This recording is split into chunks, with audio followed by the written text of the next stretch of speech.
Hello guys, welcome to Redditor's Revenge. Here we post amazing revenge stories daily, and if you want more content like this, please do subscribe to the channel and stay tuned with us. Moving on to today's first story about how OP made the pedo school teacher her slave, and then wrecked his life by exposing him in front of the entire school. Now story. I 17F was struggling at school, and pretty much anything with numbers was a drag to me. I barely got through middle school math and science and the first 2 years of high school, with a ton of people's help and some merciful teachers. However, my last year was not so lucky. I couldn't believe how hard everything was, especially math. I knew I could get by most subjects, but math was really where I knew I would fail. I stressed out the whole year, and it was about 2 weeks away from finals.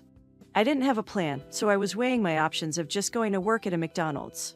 My math teacher, Mr. Wilson, seemed like a nice guy, but even he couldn't save my failing grades. One day, Mr. Wilson asked to see me after class, and I was extremely worried. I knew he'd tell me that I was failing and that I needed to do more, which he did. He sounded nice about it though, like he genuinely cared, and he told me that he would help me. He asked me to meet after school 3 days a week for private tutoring. I told him that I'd be glad, but that I couldn't afford it. He looked shocked and told me that he wouldn't want any money, just to help. I couldn't believe he would do this, and I was so happy. Over the next week and a half, I met with Mr. Wilson after school, where we would go to the cafe to do some tutoring. We lived in a very small Midwestern town, so that was pretty much the only cafe available. It felt kind of weird, as he constantly ordered me stuff and refused that I pay. Over time, he also started opening up in a strange way about his personal life and asking me personal questions about my family and relationships. The more we met, the more he wanted to talk about random stuff and less about the studying itself, which I felt wasn't doing much at all, and I was still so lost. It was the day before my final, though, when things became traumatizing. I was at his office after school waiting for him to come so we would go to the cafe as usual.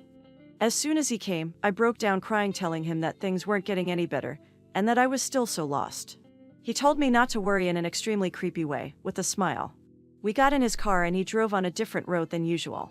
I asked him where we were going, but he refused to tell me why. I was getting more and more nervous, and eventually, we stopped in the woods. There was absolutely nothing around. I asked him what we were doing in the woods, and he told me that I would pass the exam tomorrow. I asked him how, and all he said was, because you're going to stay quiet. All of a sudden, he jumped from his seat and raped me. It was the worst, most agonizing experience of my life. I was left crying, shaken, unable to speak, and feeling like I wanted to die. He laughed and told me that I should be grateful for graduating tomorrow because of him, and I couldn't even move.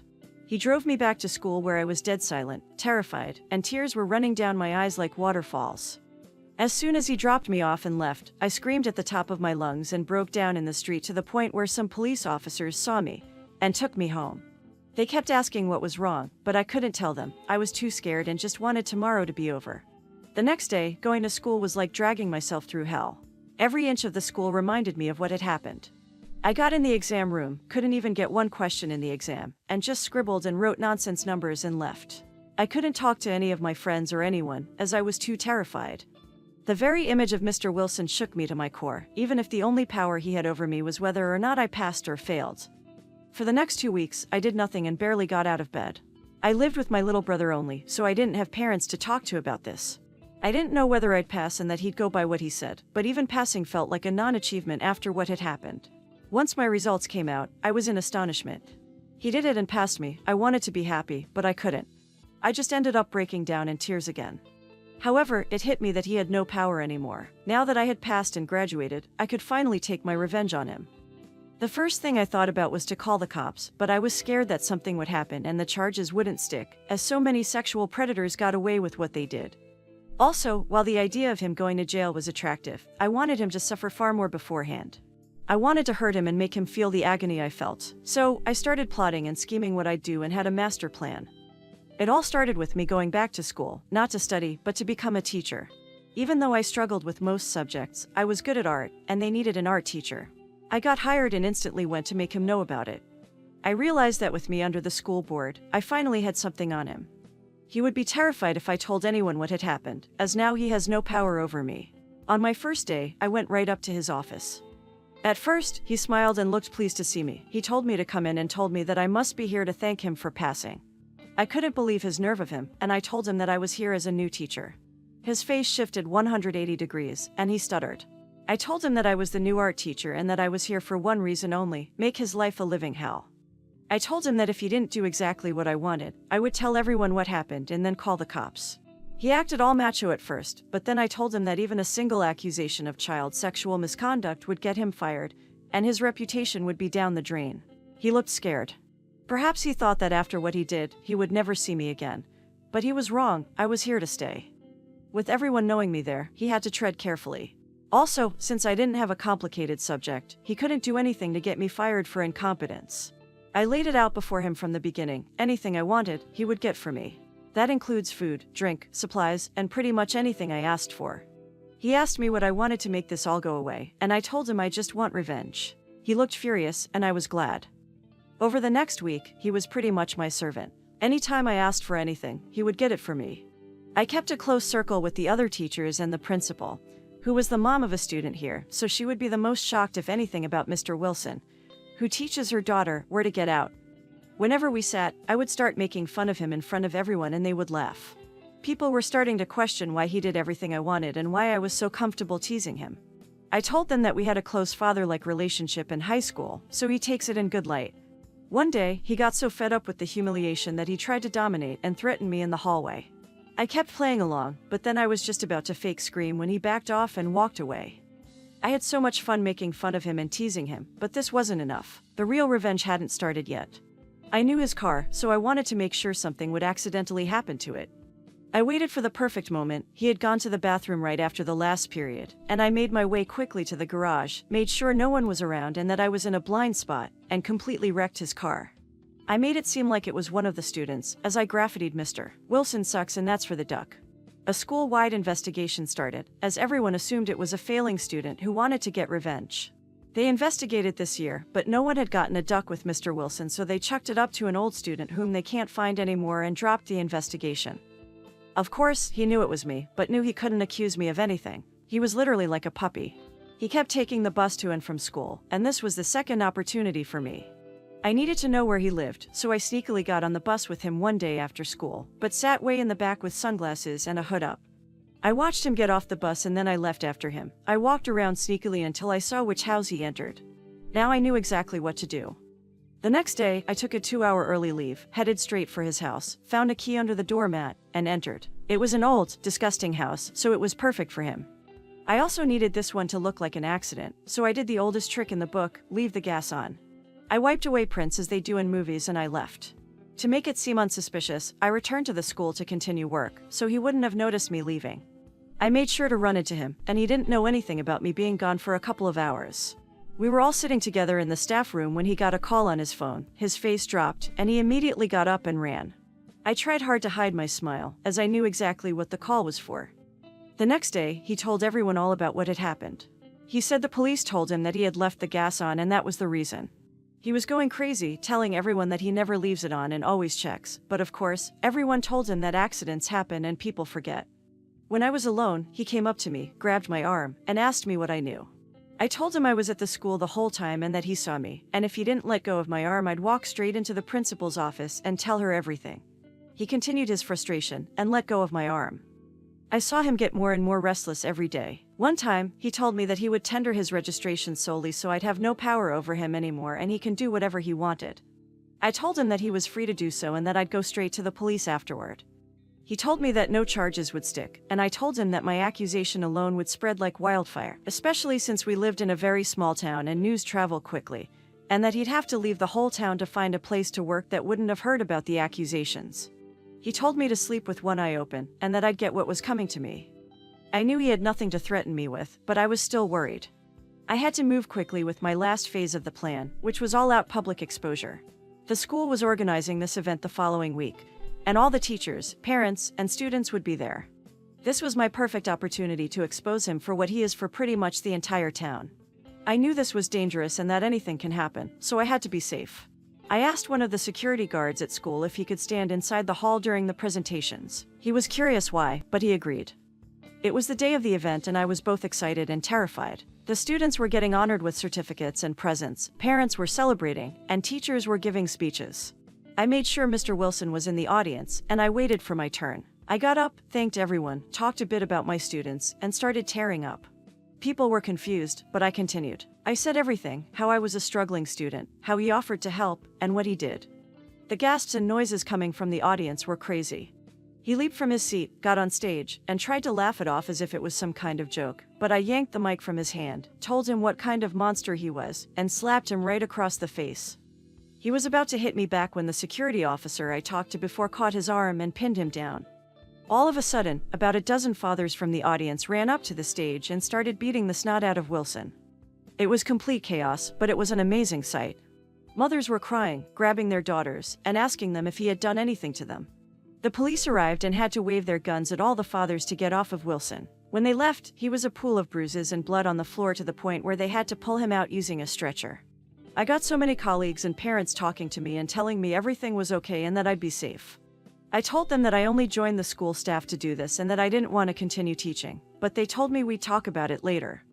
Since the police got involved, a case was opened and I was a part of the investigation and had to testify in court. Another incident like this happened at a school where Wilson used to teach in another city, but he was never a suspect then. I saw him in court in a bunch of casts on his arms and legs, literally being wheeled in and out of the courtroom. I felt so good, and that emptiness I had felt ever since he did what he did was finally gone. People say revenge makes people blind and bitter, but it cured a pain that I was suffering from so badly. He got 7 years of prison time, which didn't even feel like enough, but it was good enough for me. I never wanted to see him again, but I wanted to visit him in prison just to gloat and get some answers. I wanted to know how someone could take advantage of a child like that unless they were mentally ill, but he wasn't. I went back to the school to tender my resignation, but they told me no. They convinced me that I should stay and that I shouldn't let what he did ruin the job for me. I did enjoy teaching a lot, and I enjoyed spending time with the kids, since I mostly taught elementarily, but it was too hard to stay in that place. The principal told me that I should stay as a symbol of justice and winning and that I should empower little girls and make them aware of the dangers that may face them. I was convinced, and I decided to stay. After a few months, I received a letter from the school. I was shocked to see that it came from prison. Mr. Wilson had written to me, telling me about an incident in the prison where the same thing that he did to me happened to him. I imagine it was much worse in prison, but I guess karma is real. The letter made it sound like he was just as traumatized, and he even apologized and told me that he understands now the magnitude of what he had done, but it wasn't enough. Just because it also happened to him wasn't enough for me to sympathize. He got what he deserved. Now here is the end of our first story, and I hope you guys are enjoying my daily content. And, in my perspective, OP is so obsessed with vengeance that she disregards her own safety and goes nuclear on her teacher. If something similar happened to me, I would call the cops right away, but OP is too bold.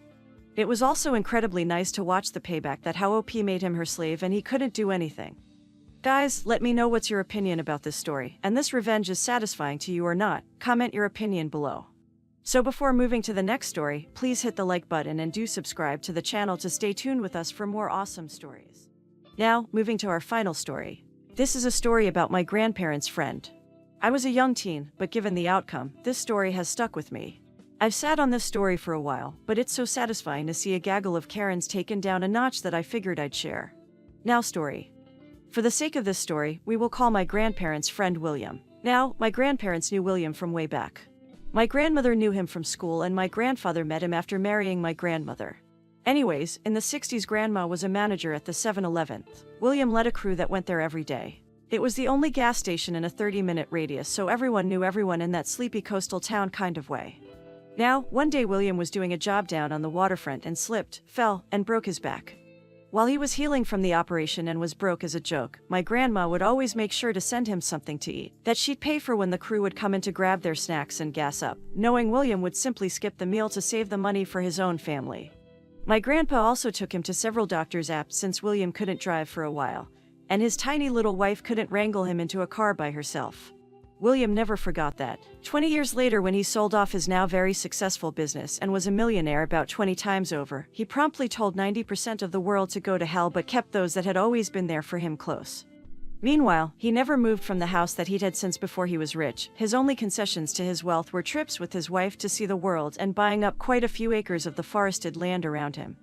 If you weren't his friend, you'd take him for every other blue-collar worker in the town. There was nothing obvious to show that he was worth tens of millions of dollars. After his wife died in the 90s, William decided to take up a new hobby. As he lived outside of the city limits, he set up a sawmill and woodworking shop, got all the proper permits and everything. The Saws were in a big old enclosed building in the middle of all that land, so in all honesty, so no harm, no foul. Right. Wrong. The family that owned the forest behind William's land had just sold it to developers.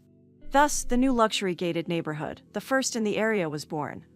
Enter a plethora of Chad and Karens who were mostly from up north and had moved down south to take advantage of the better weather and the nearby beach.